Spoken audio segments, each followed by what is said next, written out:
All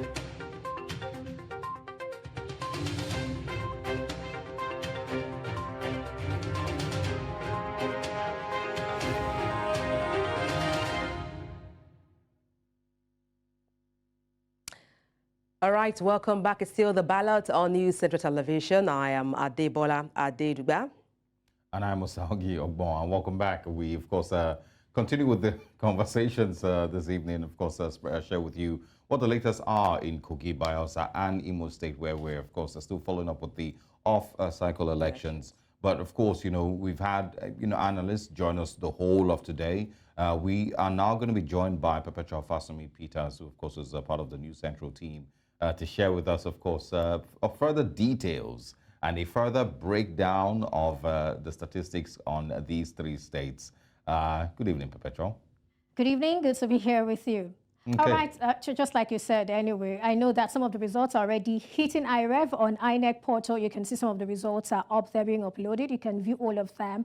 But while we wait to serve you that particular story, we just want to take you back to 2023, earlier in 2023, during the presidential election, and of course, the other elections that took place in 2023. So we're going back to Kogi State, we're also going to Imo State, and we're going to Bayelsa State to tell you what happened. And we want to see the trends that happened during that time, and we want to know if these trends are also playing out even as these states are having their off-cycle elections. Let's begin with Kogi State.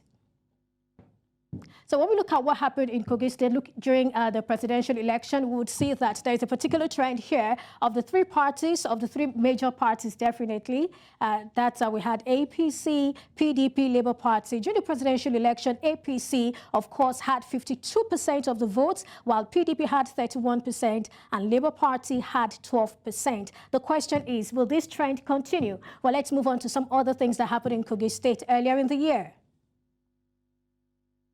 For the House of Representatives in Kogi State, of the 9 seats, 6 of them went to APC, 1 to PDP, and another 2 went to ADC. Now, these were the things that happened earlier in the year in Kogi State. But as we see what's going on now during this gubernatorial election, we are seeing that there are 3 major parties, or some would say 4 major parties, and there's a new entrant here, and that new entrant is SDP. Now, when you look at what is happening in Kogi State, for those who are on the ground, I'm sure you heard when some of our reporters from Kogi State give us updates, and what we see happening in Kogi State is this is more like an ethnic election, a situation where you have people wanting to represent their senatorial districts. And so, when we talk about Kogi State, we really cannot say what will happen, because it feels that, ethnic groups, we have Ebira, we have Okun, and then we have Igala. So it's more like these people just want to, vote for the persons who probably speak their own languages. That's what we see playing out right now in Kogi State. And like I said, in Kogi State, we have PDP, we have APC, we have SDP, a new entrant, like I said,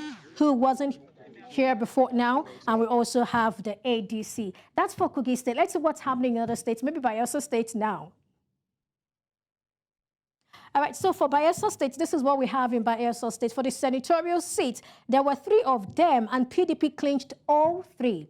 Is that pointing us somewhere? We never can tell. Let's see what happened during the House of Representatives. For the House of Representatives, there were 5, and PDP clinched all 5. That's what we saw happen, during the earlier time when we had these elections in Bayelsa State. But now, as we see, it's not just PDP that's playing here. Right now in Bayelsa State, we have Doyo Diri of PDP, and for APC, we have Temi Presuva, and for Labour Party, yes, Labour Party, here in Bayelsa, we have Eradiri, and we're monitoring all of these things close. Like I told you, a good number of these results are already uploaded on IREV, and we're going to be bringing that to you subsequently. But for now, this is what we have. These are the voting patterns, and we're going to be looking at these voting patterns. Are they playing out or not? What are we seeing happening in these states? And of course, we also have Imo State. And for Imo State, this is what we have. For Imo State, there were 3 senatorial seats. APC got 2. And then Labour Party got 1. Let's check what happened also for the House of Representatives. So the House of Representatives, of 10, APC took 4. PDP took 4, and the Labour Party took 2. Now, these were the voting patterns earlier in the year. But when we look at what's happening today in Imo State, there are 3 top parties. We have the APC, the PDP, the Labour Party, same parties, 3 of them well represented this particular point in time, and we're waiting to see what will happen in that particular state. Well, I think this is the time I probably want to talk to some of my colleagues in the studio. Oh, interesting patterns right there. I mean, interesting patterns right there. Strongholds playing out there. Let's see how things, turn out for these off-cycle election. Just to find out from Osa, what do you think about the power of incumbency and also new political entrants into, an election like this that we're seeing across the 3 states? Do you think the incumbent governor, stand a chance or may just not stand a chance? I mean, the power of incumbency, you cannot just, take it away. It's always going to have its overbearing influence on every electoral cycle. And that includes, the influence of, sadly, security agencies and, other agencies of government that will somehow, somewhere always work, in the favor of, the incumbent, governor. So that does exist, but every now and then, not every now and then, actually, I think it's very rare that we see that a new name comes in and kicks away the, the incumbent governor. Is it possible that it will happen this time? Very, very possible. But of course, we will not know until the results are fully Absolutely. declared. Labour Party is, at least in the last 1 year, arguably has been the biggest surprise, the biggest shock, that the Nigerian electoral space, has experienced. Nobody expected it to be this bad. Now we're talking about, Imo State having, about 3 of them in the National Assembly, and not just in Imo, in a lot of the Southeast and in other parts of the country, having Labour Party taking seats in the National Assembly and even a governorship seat. So it's pretty interesting seeing that play out. Will it continue this time? Maybe, maybe not. Exactly, just what you said. Well, that's not all. We've been monitoring the elections and we've seen pockets of violence, pockets of things that we can refer to as electoral offenses. And we have a video that will be playing right now. It's something that happened in Kogi State, Adabi to be precise, where we saw some funny things play out. Now, that's that video. Watch it. Which envelope is ordinarily supposed to carry the result sheet? Which one? Listen to me. You are a youth corper. You are serving this country. You should not support evil. You get what I'm saying now? Bring the bag. Put the bag on top of the table. Please.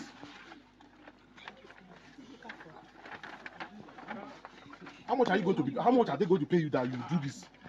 For how much? Point everything on the table. Let's see. Let me see this one, the white one. Open it. Open it. That is what we are saying. This is it. Look at the result. Open this. Open it. Collect that thing from him. Wait, come. Collect that thing from him. No. Open it. It's here already. Collect that thing from him. Hold that guy down. Hold him.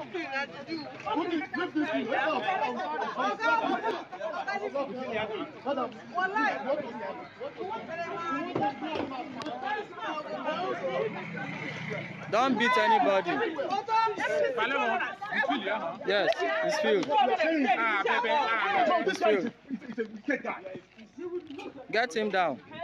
We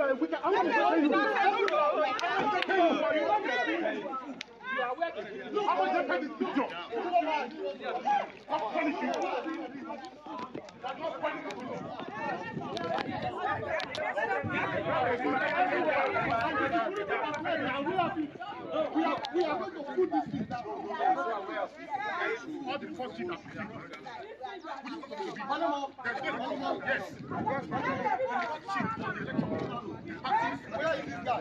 What are you doing? Let's begin to move the group now. For every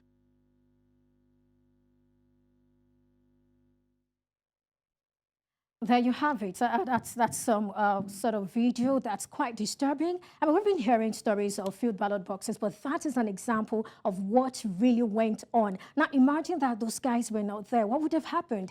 Imagine that they don't do due diligence. What would have happened? I mean, I'm just wondering if those ballot papers would have passed for people's votes at the end of the day, already filled. Well, that's something that is really, really ridiculous, and it's a great thing that these people were caught. But I do not think it's okay to just stop it there at people being caught. I mean, stringent action should be taken. Something should be done to ensure that these people actually are punished. Because if you do not punish behaviors like this, then it means that some other persons will perpetuate these things. And it's not even enough to arrest this girl or that guy or that man or that woman. We need to know who sent them, who paid them, how were they paid, who chose them to be paid. You know, these are some of the questions I feel that when we find answers to, we will be able to solve these issues frontally. But let's look at, because truth is we already have offenses, and these offenses also have their punitive measures. What we just saw is what we have here, number 5, a person who willfully places in any ballot box any unauthorized paper or result. That was exactly what we saw right there. And that's the punishment. He's liable on conviction to 2 years imprisonment. So the first question you probably want to ask is, has this person been arrested?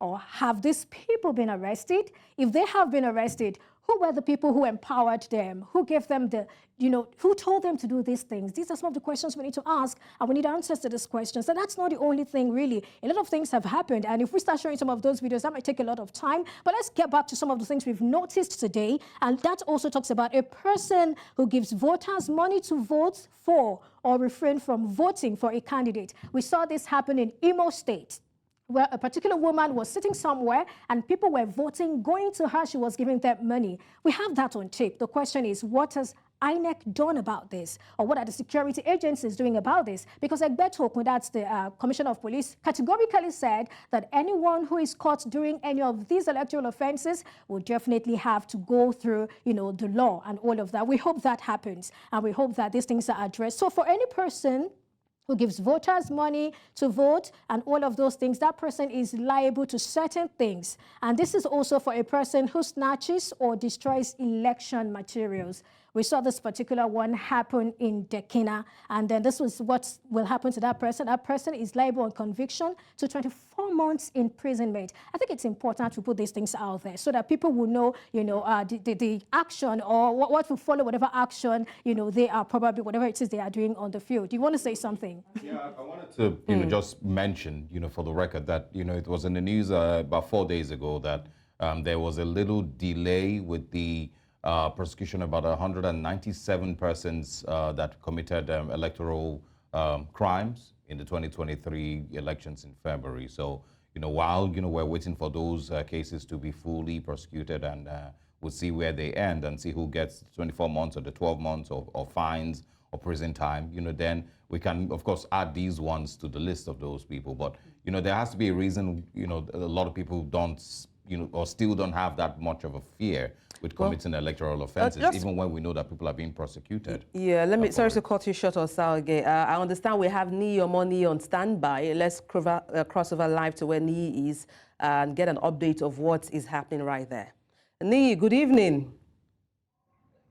Good evening, Adebola. Good evening, Osarogie.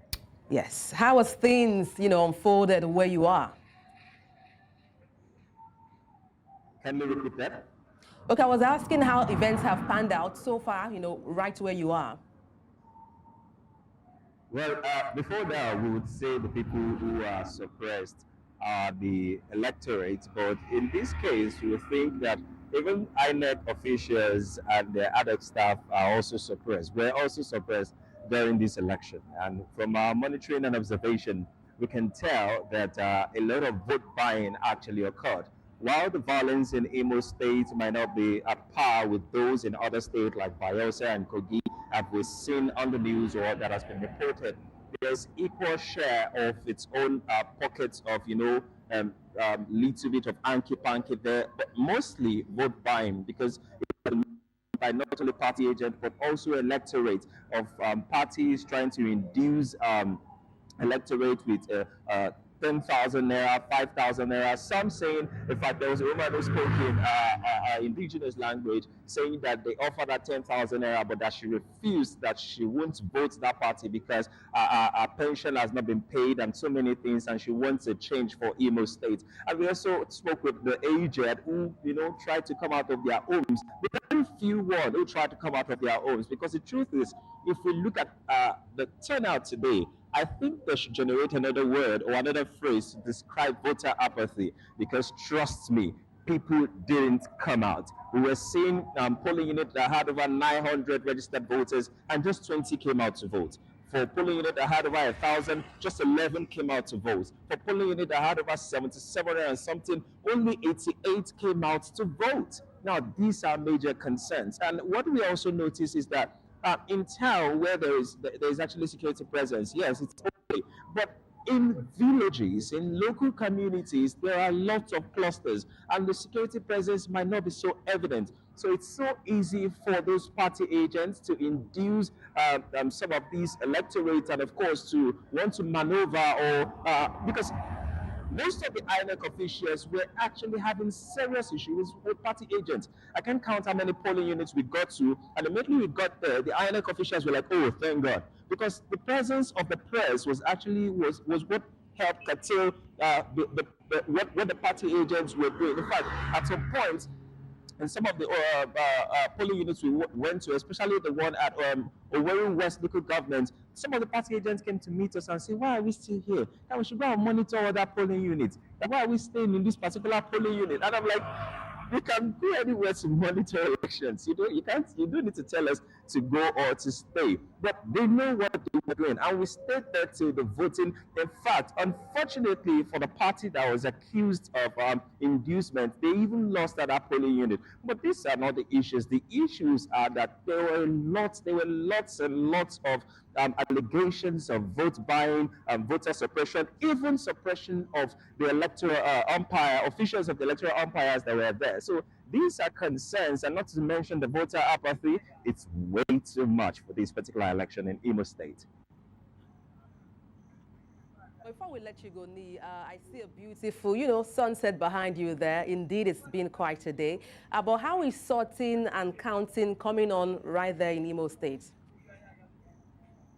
Well, because of the voter apathy, everything ended almost as scheduled. By 2:30, even before 2:30, they were already rounding off because there were really not much people on the queue, except for very, very few polling units that had, even those that had large registered numbers, voters, very few turned up. So it was apt because they started at the right time, and by 2:30, most of the polling stations had actually shut down, and they moved their vehicle to the closest rack center for that particular ward. Voting commenced as it should, and there were not much rancor about collation or sorting or counting. Everything went on seamless, and most of the party agents agreed to the fact to whatever was void, whatever was attested to their own party. But now, where the next conversation will be is when the results start coming in, because there's already a notion of people are getting that, oh, some results that will come in should not count because of the conditions in which they came in. So these are the conversations we will have further as these results come in totally, and we can now give, INEC itself can now give updates on local governments, what exactly had come in. But from our own observation, a lot of party agents or party representatives will not be happy with the results they will be getting. Thank you so much, Nii Omoni. Thank you for that blow-by-blow account. Our live correspondent right there in Imo State, Nii Omoni. Thank you so much and stay safe. All right. Let's go back now to Perpetua, Fasumi Peters, to, of course, quickly respond to, just share with us, what the penalties are for vote buying and, for voter inducement, if there's anything like that. Well, vote buying, I think it's clearly stated. All right, before I get to that, I think I want to respond to some of the things that Nii said, and aptly put, just the way I said, in Imo State, we see a lot of vote buying happening, and I like that he also mentioned that. And then he talks about voter apathy in Imo State. Yeah. I think it's also important to note that Simon Ekpa actually declared sit at home. And to some extent, that's something that a lot of persons do not want to joke with in that part of the country. Once they hear there is a sit at home, they do not want to care whatever form of assurance you give onto them. Even if you put over 25,000 policemen, 1,000 and whatever number of soldiers on the roads, the moment they hear that there is a sit at home, they do not want to disobey because they know the implication of that. Wow. And that's really a very sad thing. It's something we really need to address. Someone in Finland cannot start or continue giving orders, and some persons in Nigeria carry out these orders to the detriment. What you're going to say something? I'm not sure how effective, this particular sit-at-home was, because right from, this morning when we started talking about it, it felt like people did, leave their houses. Nobody even, I don't think anybody even mentioned, the perspective of the presence of sit-at-home order. But absolutely, it could have an effect on the apathy. Yes, it probably did, but I don't know the extent, that it affected it. I like that. That's safely put. Yeah. So we probably will look at that later. It's only, I'm going to have our in-studio guests join us in a bit, Dr. Adedeji, to speak, about some of these things that, Andy Omoni did mention, and of course yourself, mostly because of how dangerous it is when you have a polling unit that should have 800 people and you have only 12 come out. Perpetua, Fasome Peters, thank you very much for stopping by. We always enjoy your analysis, and of course we'll see you again. Thank you so much for having me. Bye Absolutely. for now. All right, Dr. Adedeji, let's come back to you now, and just share how scary this is, and how, yes, people, voter apathy is a real thing. People are tired of the process. A lot of people have lost interest. But it's also a dangerous thing, because when you don't come out, you leave space for people to vote on your behalf, in court. So share with us, how, dangerous this might be. Ni already said there's a lot of vote buying in Imo State. You see, what this brings to mind is what then is the essence of the security that we talk about. If people can be buying votes and they say a woman sat somewhere and people are going to collect, was there no security agent there?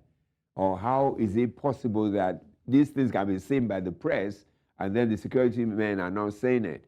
It's a dangerous tendency for our democracy. Then it means that you really don't, why would anybody want to go out to vote? And even they vote, and again from the education perspective, why would somebody collect 10,000 to vote for somebody who will be there for 4 years? How long will he spend the 10,000? By this evening, the 10,000 is gone. So the vote has been given out to someone and then to rule on his behalf without his own input. I think these are very dangerous things. They're very subtle, but they're very dangerous for our democracy. And how it will be that people can be doing the kind of things that we hear that Neil spoke about, and then nothing's going to happen. I think the lady that came and said there are consequences. This has always been said. You just mentioned that about 197 people are caught since February, and nothing has been done. So why would people not do it in November? Why would they not do it next year if nothing happens? It makes the electoral process like a joke. And let's just go, it becomes ritualistic, let's just do what they want us to do, and then I don't come out and vote. And then yet you subject yourself to the rulership of whoever wins. And then how can you complain that you don't have light, don't have water, don't have anything, when you don't partake in the process of who will govern you? It's scary. And this is 2023. And is this a repetitive thing? And how it's so impossible. I mean, when you listen to the IG and then the police say, oh, we're so ready with 27,000 policemen in a tiny place like Imo State. I think Imo is the next smallest state to Lagos or something. And then 27,000 policemen are scattered. How many polling booths will be there that they cannot manage? In the one that we saw that they discovered that, the policeman was standing right behind there like a spectator.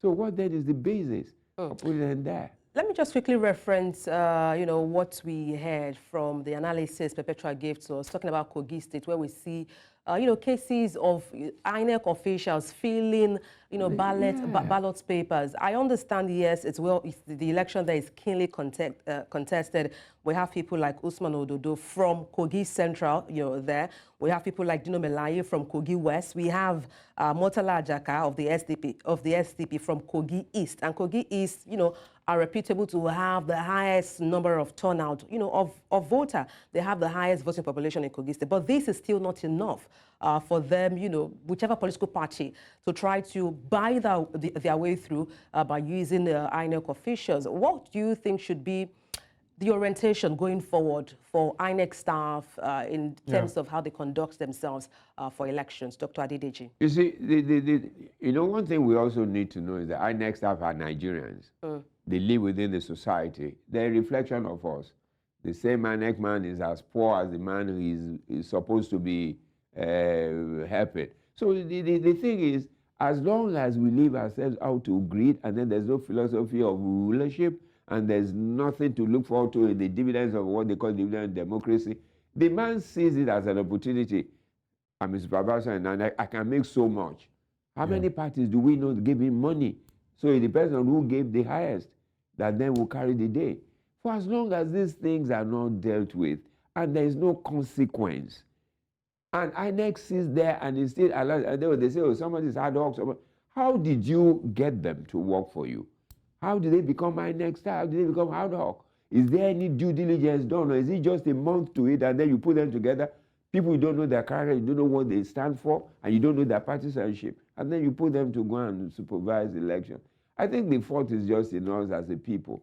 We are not diligent enough in things. We do not care. Not the level of competence, the level of even attention to details is so poor. And for as long as that is, we will be seeing all this. Our next time colluding with politicians because of money for one thing or the other. Also maybe because they shouldn't kill them. I mean, like I said, the dysfunctional nature of, that, depicts Nigeria, it's not just going to be, in the police, or in politicians. It's going to be everywhere. Because, that's really, a very sad picture, of one of the aspects of, who we are as a people. So it will, of course, be everywhere. INEC, of course, will be affected. The police force will be affected. The, fire service will be affected. The healthcare industry will be affected. There's also the part where, I feel like, we need to have better conversations about how certain parts of the Electoral Act must, and I say must, be mandatory. Because what we've seen today is that, almost like the more things change, the more they stay the same. The same way elections were rigged in 2007, allegedly rigged, or 2003 or in 1999, is almost the same pattern that is happening today.